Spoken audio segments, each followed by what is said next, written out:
시청자 여러분 안녕하십니까? BOA 모닝뉴스 시작합니다. 김정일 북한 국방위원장 사망 10년을 맞아 국제인권단체들이 북한의 인권 상황을 지적하는 성명을 잇따라 발표했습니다. 김정은 정권이 선대의 억압과 감시를 통한 잔혹한 공포 정치를 이어가면서 주민들의 자유와 인권을 박탈하고 있다는 비판이 이어졌습니다. 유엔 총회에서는 17년 연속으로 북한 인권 결의안이 채택됐습니다. 첫 소식 조상진 기자가 보도합니다. 국제인권단체인 휴먼 라이츠 워치는 16일 홈페이지에 올린 기고문을 통해 북한 김정일 사후 집권한 김정은 국무위원장의 지난 10년간 이어진 잔혹한 통치를 비판했습니다.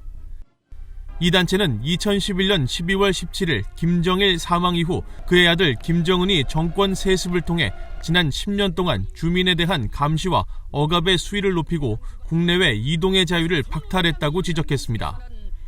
리나윤 휴먼 라이츠 워치 북한 전문 선임연구원은 기고문에서 김정일이 유산으로 남긴 것은 1990년대 수백만 명의 죽음뿐이라며 김정은 역시 잔혹성과 두려움, 억압을 이용한 공포정치로 인권을 탄압하고 경제난과 굶주림을 부추겼다고 비판했습니다. 또 김정은이 모든 공식, 비공식 교역을 차단하고 정부와 사람들의 북한 입출국을 막기 위한 감시를 강화하면서 인위적으로 식량난과 인도주의 위기를 조장하고 있다면서 국제사회는 북한이 면밀한 감시 아래 인도적 지원을 수용하고 국제 원조 활동가들의 입국을 허용하며 반인도주의적 범죄 피해자들을 위해 정의를 바로 세우도록 북한을 설득해야 한다고 강조했습니다. 워싱턴의 민간 연구단체인 북한인권위원회 HRNK도 이날 성명을 통해 북한의 인권 상황을 규탄했습니다. 10년 전 권력 세습 당시 해외에서 교육을 받은 김정은이 북한 주민들에게 희망을 가져다 줄 것이라는 추측이 있었지만 김정일 사망 이후에도 김정은은 선대의 각본을 그대로 답습하고 있다고 지적했습니다. 그러면서 김정은 위원장이 시장과 탈북, 외부 세계로부터의 정보를 철저히 막고 있으며 정권에 반하는 행동을 한 것으로 의심되는 가족과 관리 등 수백 명을 숙청하는 등 인권 유린을 자행하고 있다고 비판했습니다.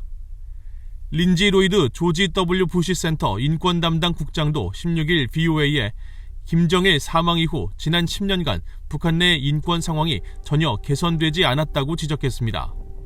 그러면서 북한에는 인권 상황과 관련해 어떤 실질적 진전이나 변화가 없었으며 김정은 체제 아래 북한 정권은 주민들보다 군과 지배 엘리트 계층의 필요를 계속 우선시하고 있다고 비판했습니다.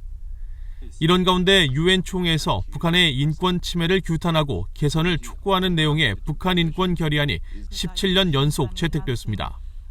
유엔 총회는 16일 본회의를 열어 북한의 조직적이고 광범위한 인권 침해를 규탄하고 신종 코로나 바이러스 감염증 백신 협력을 당부하는 결의안을 표결 없이 컨센서스 합의 형식으로 채택했습니다. We'll first turn to draft resolution 1 entitled Situation of Human Rights in the Democratic People's Republic of Korea. The committee adopted draft resolution 1 without a vote. May I take it that the Assembly wishes to do likewise? It is so decided. 이번 결의안은 북한에 의한 장기간의 조직적이고 광범위한 인권 침해를 가장 강력한 용어로 규탄하면서 유엔 안보리가 북한 인권 문제를 국제형사재판소에 제소하고 가장 책임 있는 자들을 겨냥한 추가 제재를 고려할 것을 촉구했으며 또 북한에서 송환되지 않은 한국전쟁 국군 포로와 그 후손들이 겪고 있는 인권 침해를 새롭게 추가했습니다. 한국은 이번 컨센서스에는 동참했지만 2019년 이후 3년 연속 북한 인권 결의안 공동 제안국에서 빠졌으며 북한은 이번 결의안에 언급된 인권 침해가 존재하지 않는다며 반발했습니다. BOA 뉴스 조상진입니다. 북한 당국이 여성 종교인들을 대상으로 강제 노동과 고문, 성폭력 등 잔혹한 인권 유린을 자행하고 있다고 영국의 민간단체가 지적했습니다. 영국의 민간단체인 코리아 퓨처는 16일 보고서를 발표하고 지난 2019년부터 한국에 정착한 북한 이탈 주민 등 생존자와 목격자 237명에 대한 면담 조사를 통해 북한 당국으로부터 여성 종교인이라는 이유로 심각한 인권 침해를 당한 북한 여성 331명의 사례를 확인했다고 밝혔습니다. 보고서는 331명 중 151명은 기독교인, 180명은 무속 신앙을 믿는 북한 여성들이었으며 이들은 북한 사회 안정성과 국가 보위성 등 북한 기관과 중국 공안으로부터 임의적 자유박탈과 강제노동, 고문, 성폭력, 강제 송환 등의 인권 침해를 받은 것으로 조사됐다고 밝혔습니다. 코리아 퓨처가 보고서와 함께 인터넷 동영상 사이트 유튜브에 공개한 증언 영상에서 탈북민 임사라 씨와 이숙정 씨는 북한에서 기독교 등의 종교를 믿는다는 것은 총살형에 처해질 중범죄라면서 북한은 유일 사상체제로 김일성과 김정일, 김정은 3대가 사실상 신으로 주민들 위해 군림하고 있다고 비판했습니다.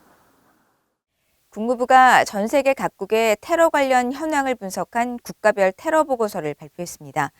북한은 2017년 테러 지원국에 재지정된 뒤 계속 이 상태를 유지하고 있는데 북한은 반복적으로 국제 테러 행위를 지원하고 있고 또 과거 저지른 테러 범죄에 대해서도 해결 의지가 낮다는 지적을 받았습니다. 함지아 기자가 보도합니다. 미국 국무부는 전 세계 각국의 테러 관련 현황을 분석 정리한 2020 국가별 테러 보고서를 발표했습니다. 존 가프리 국무부 대테러 조정관 대행은 이에 대한 전화 브리핑을 통해 북한의 문제를 지적하면서 북한의 행태는 여러 분야에서 문제가 되고 있다고 밝혔습니다. I'm afraid there's not a whole lot I can go into in an unclassified format on that other than to say that North Korea's behavior in a number of areas I think remains problematic and concerning, and that's part of the reason that they have remained on the list. 북한은 1987년 대한항공 여객기 폭파 사건으로 이듬해 처음 테러 지원국으로 지정됐다가 2008년 부시 행정부 시절 해제됐었지만 도널드 트럼프 행정부 시절인 2017년 김정은 국무위원장의 이복형, 김정남 살해 사건으로 다시 테러 지원국에 재지정돼 이란, 시리아, 쿠바와 함께 이 상태를 유지하고 있습니다. 국무부가 발표한 2020 국가별 테러 보고서는 이 같은 역사적 사실들을 명시하면서 국무장관은 북한이 국제 테러 행위를 반복적으로 지원해왔다는 판단을 내렸다고 밝혔습니다. 북한은 또 과거 국제 테러 행위 지원에 대한 문제를 해결하기 위한 조치를 취하는 데 실패했다면서 1970년 일본 항공 여객기 납치 사건에 가담한 혐의로 일본 정부에 의해 수배된 일본 적군파 대원 4명이 북한에 은신하고 있다는 구체적인 사례도 제시했습니다. 보고서는 이어 일본 정부가 일본인 납치 피해자들 생사에 대해 충분한 설명을 계속 요구하고 있지만 북한은 2002년 이후 단 5명의 납북자만을 일본으로 송환한 상태라고 지적했습니다. 또 미국 정부는 테러와 제재 위반 등에 대한 제보자 보상금 지급 프로그램, 정의에 대한 보상을 운영 중이란 사실을 상기시키면서 북한과 관련된 정보에 최대 $500만 지급하고 있다고 밝혔습니다. 이런 가운데 이날 국무부 대변인실 관계자는 북한의 인권 상황 개선을 위한 미국 정부의 노력을 설명해달라는 BOE의 서면 질의에 미국은 북한의 인권 상황에 여전히 우려하고 있다고 밝혔습니다.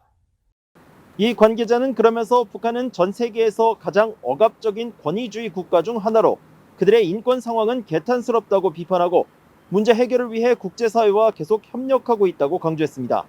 BOE 뉴스 함지아입니다. 북한과 중국 정부와 연계된 해커들이 전 세계 거대 기술 회사들이 사용하는 소프트웨어와 중대한 결함을 악용하고 있다고 마이크로소프트가 경고했습니다. 미국 국토안보부 산하 사이버안보 기반시설안보국 CISA는 이 결함이 전 세계 수억 대의 기기에 영향을 미칠 수 있다고 우려했습니다. 박동정 기자의 보도입니다.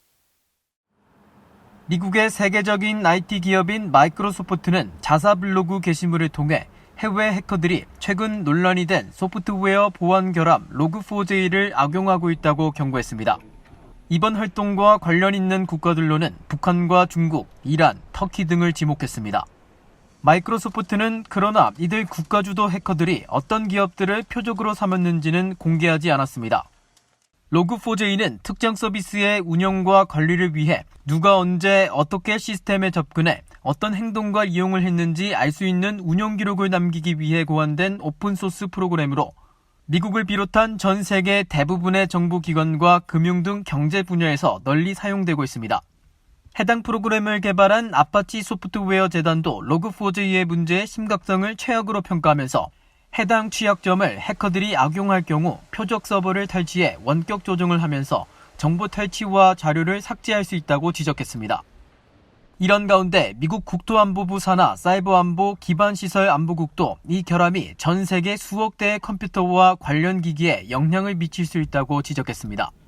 사이버안보 기반시설안보국은 로그4j가 소비자와 기업 부문 전반에 걸쳐 다양한 장치와 제품에 널리 사용된다면서 이 때문에 모든 미국 연방기관의 위협에 대응해 소프트웨어를 업데이트하도록 명령했다고 발표했습니다. 에릭 골드스타인 사이버안보 기반시설안보국 부국장은 지난 14일 로그4j 관련 브리핑에서 해당 취약성은 악용하기가 매우 쉽다면서 정보 탈취와 또 다른 해킹 공격에 악용될 우려가 크다고 지적했습니다.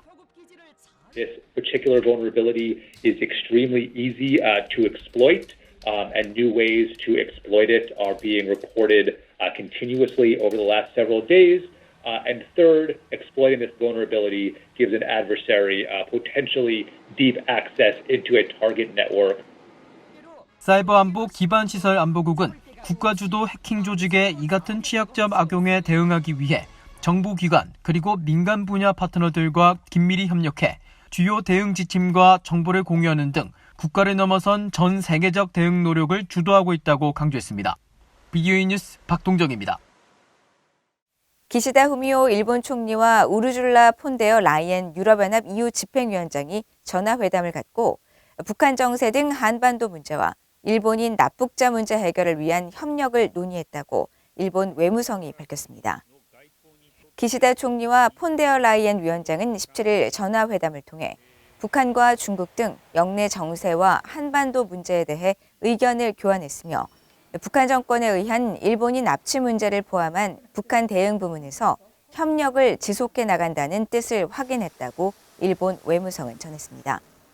한편 일본 정부 대변인인 마스노 히로카즈 관방장관은 이날 정례 브리핑에서 유엔 총회에서 17년 연속 북한 인권 결의안이 채택된 데 대해 환영의 입장을 밝히고 올해 결의가 전원 합의 형식인 컨센서스로 채택된 것은 납치 문제를 포함한 북한의 인권 상황에 대해 국제사회가 강하게 우려하고 있음을 보여주는 것이라고 평가했습니다. 그러면서 납치 문제는 기시다 내각의 가장 중요한 해결 과제라며 미국 등과 계속 긴밀히 협력하면서 모든 납치 피해자의 조속한 귀국을 위해 모든 기회를 놓치지 않고 전력을 다할 것이라고 거듭 강조했습니다. 뉴질랜드 국방부는 완전하고 검증 가능하며 되돌릴 수 없는 북한 비핵화를 목표로 유엔 안보리 결의의 완전한 이행을 위한 국제사회의 집단적 노력을 계속 지원할 것이라고 밝혔습니다. 뉴질랜드 국방부는 15일 북한의 불법 해상 환적 감시를 위해 초계기를 파견한 데 대한 VOA 질문에 해당 연도에 대한 기여도는 정부의 방향, 국방 인력과 자산의 가용성에 달렸다며 이같이 밝혔습니다. 뉴질랜드 국방부는 이어 대북 제재 감시 활동과 해상 감시 순찰의 일환으로 관찰된 선박 간 환적 횟수 등 세부 사항은 밝힐 수 없다고 설명했습니다. 앞서 뉴질랜드 정부는 지난달 3일 유엔 안보리 대북 결의 이행을 돕기 위해 공군의 P3 초계기를 일본에 배치할 것이라고 발표했으며 뉴질랜드가 안보리 대북 결의 이행을 위해 항공기를 투입한 것은 지난 2018년 이후 이번이 5번째입니다. 이상으로 BOA 모닝뉴스를 모두 마칩니다. 시청해주신 여러분 고맙습니다.